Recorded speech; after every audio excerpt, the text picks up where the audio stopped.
نحمد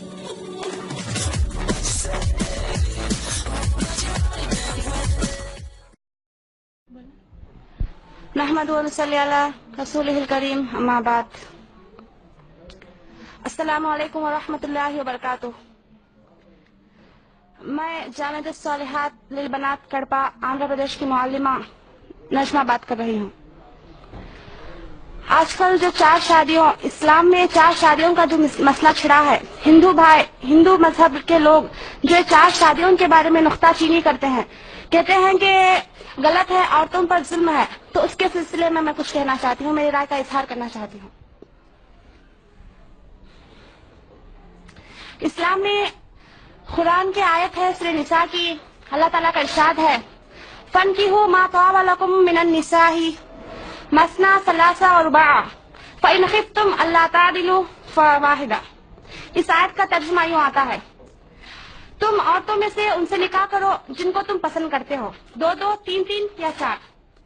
اگر تم کو یہ ڈر ہو کہ تم ان کے درمیان انصاف نہیں کر پاؤ گے تو ایک ہی پر اکتفا کر دو۔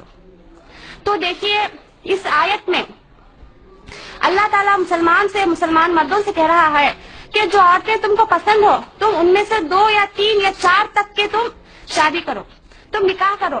اس میں اللہ تعالیٰ اجازت دے رہا ہے، نہ کہ حکم دے رہا ہے، اور کہہ رہا ہے آگے یہ بھی کہ اگر تم ان کے درمیان مساوات، اگر تم ان کے درمیان فیصلہ نہیں کر پاؤ گے، اگر ان کے درمیان انصاف نہیں کر پاؤ گے تو ایک ہی پر اکتفا کر لو۔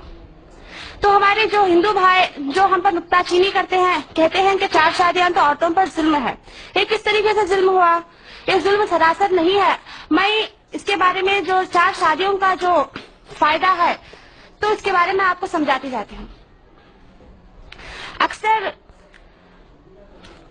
پیدا ہونے میں جب مرد اور عورت پیدا ہوتے ہیں تو دونوں کی تعداد ایک ہی ہوتی ہے، لیکن جب وفات پاتے ہیں تو عورتوں سے زیادہ مرد کی تعداد زیادہ ہوتی ہے۔ وجہ یہ بنی کہ جو جنگ میں زیادہ جاتے ہیں وہ مرد ہی جاتے ہیں، جس کی وجہ سے مردوں کا ہی انتقال زیادہ ہوتا ہے۔ جیسا کہ ہم اسلام کا نہیں بلکہ دنیا ہی کا حساب پہلے جنگ عظیم کو دیکھتے ہیں، جو جنگ عظیم 1914 سے 1918 تک ہوئی، اس میں 80 لاکھ مرد انتقال ہوئے۔ اس میں صرف 80 لاکھ مرد صرف فوجی انتقال ہوئے، اور جو باقی شہری ہے ان کا تو کوئی حساب نہیں۔ اور جو دوسرے جنگ عظیم 1939 سے 1945 تک ہوئی، اس میں 6.5 کروڑ مرد زخمی اور معذور ہوئے۔ تو اب اس جنگ کو قائد کی جو کنٹری تھی وہ جرمنی تھی، تو اس کی حالت 1920 سے 1940 تک یہ بنی ہوئی تھی کہ ان میں سے ہر ایک مرد کے مقابلے میں 3 عورتیں نکاح کو پہنچی ہوئی تھی، 3 عورتوں کی عمر نکاح کو پہنچی ہوئی تھی۔ اب ظاہر سی بات ہے کہ مرد 1 ہے اور عورتیں 3۔ اب بتائیے ایک مرد 1 سے نکاح کرے گا تو جو باقی کی 2 عورتیں ہیں وہ کہاں جائیں گی؟ وہ 2 عورتوں کا کیا حال ہوگا؟ یا تو وہ یوں ہی کنواری بیٹھ جائیں گی، یا تو وہ دوسرے غیر شرعی کاموں میں لگ جائیں گی، جس کی وجہ سے وہ عورت برباد ہو جائیں گے اور ہمارا جو سماجی نظام ہے وہ بگڑ جائے گا۔ تو اس وجہ سے اسلام نے 4 شادیوں کا رواج بنا کر 4 شادیوں کی اجازت دے کر ان عورتوں کا ہی بھلا کیا ہے۔ اگر 4 شادیوں کا حکم نہ دیتا، اگر 4 شادیوں کی اجازت اسلام نہ دیتا تو جو باقی عورتیں ہیں وہ ایسے ہی کنواری رہ جائیں گی، یا تو غلط کاموں کی طرف چلی جائیں گی، یا تو وہ ایسے ہی رہ جائیں گی۔ اس وجہ سے اسلام نے 4 شادیوں کا رواج بنا کر یہ عورتوں کے لیے رحمت بنایا ہے، نہ کہ زحمت۔ اور اسی طریقے سے اس میں ایک تو عورتوں کا فائدہ ہوا، اور دوسرے ان شادی شدہ عورتوں کا بھی فائدہ ہوا جو کہتے ہیں کہ کوئی بھی عورت دوسری شادی کا اپنے شوہر کی اجازت نہیں دیتی، یہ ان کے لیے بھی فائدہ ہے۔ فائدہ اس وجہ سے ہوا کہ جب وہ عورت، خدا نہ خواستہ وہ عورت ایسی ہے کہ جو کسی بیماری کی وجہ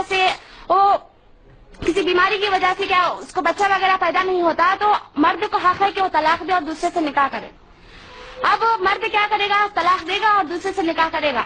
اب نقصان کس کا ہوا کہ وہ عورت طلاق شدہ ہو گئی، مطلقہ ہو گئی، اور اس کو پالنے اور دیکھنے والا کون بنے گا؟ تو اس کا حل اسلام نے یہ نکالا کہ اس عورت کو بھی رکھو، مرد کو حکم دیا کہ تم اس عورت کو بھی رکھو، اس کا جو انصاف ہے اس کے ساتھ انصاف کرو، جو نان و نفقہ ہے وہ نان و نفقہ بھی دو، اور تم دوسری عورت کو بھی تم پالو. تو کیا یہ عورتوں پر ظلم ہوا یا رحمت ہوئی؟ اگر صرف ایک طلاق، اگر ایک نکاح کی اجازت ہوتی تو وہ مرد طلاق دے دیتا اور دوسروں کو نکاح کر لیتا، لیکن اسلام نے 4 شادیوں کی اجازت دے کر مرد ہی کے لیے، عورت ہی کے لیے رحمت بنایا ہے، نہ کہ ظلم کیا ہے. اور جو کہتے ہیں کہ 4 شادیاں صرف اسلام ہی میں ہے یا ظلم ہے، اگر ہم ہندو مذہب کے تاریخ کو دیکھتے ہیں تو ہمیں پتا چلتا ہے کہ ان کے مذہب میں بھی 4 شادیوں کا رواج تھا. 4 نہیں بلکہ کئی شادیوں کا رواج تھا. ان کی کتاب میں کہیں بھی ایسا نہیں ہے کہ تم صرف ایک شادی کرو، ایک سے زائد نہ کرو، کہیں بھی ایسا لکھا ہوا نہیں ہے. جیسے مثال کے طور پر رام چندر جی کے والد دشرت، جن کی 3 بیویاں تھیں، کوسلیا، سمترا، کیکئی، اور پانڈو جی کی 2 بیویاں تھیں، اور کرشنا جی کی تو کئی بیویاں تھیں. تو کیا اس بات سے ہم کو یہ پتا چلتا ہے کہ یہ جو تعدد ازدواج یعنی 4 شادیوں کا رواج جو اسلام عورتوں پر ظلم کر کے کہتی ہے، وہ صرف وہ ظلم نہیں ہے، بلکہ یہ ظلم نہیں بلکہ عورتوں پر رحمت ہے. اور اگر دیکھا جائے تو دوسرے مذاہب میں بھی اس کا رواج ہے، اور دوسرے مذاہب کے بڑے بڑے لوگ بھی 4 شادیوں، ایک سے زیادہ شادیاں کیا کرتے تھے. تو بولنے کا مقصد یہی ہے کہ جو نکتہ چینی اسلام پر کرتے ہیں کہ 4 شادیوں کا اجازت مرد کو دے کر عورت پر ظلم کیا جا رہا ہے، یہ ظلم نہیں ہے بلکہ عورت ہی کے لیے ایک رحمت ہے. تو السلام علیکم ورحمۃ اللہ وبرکاتہ.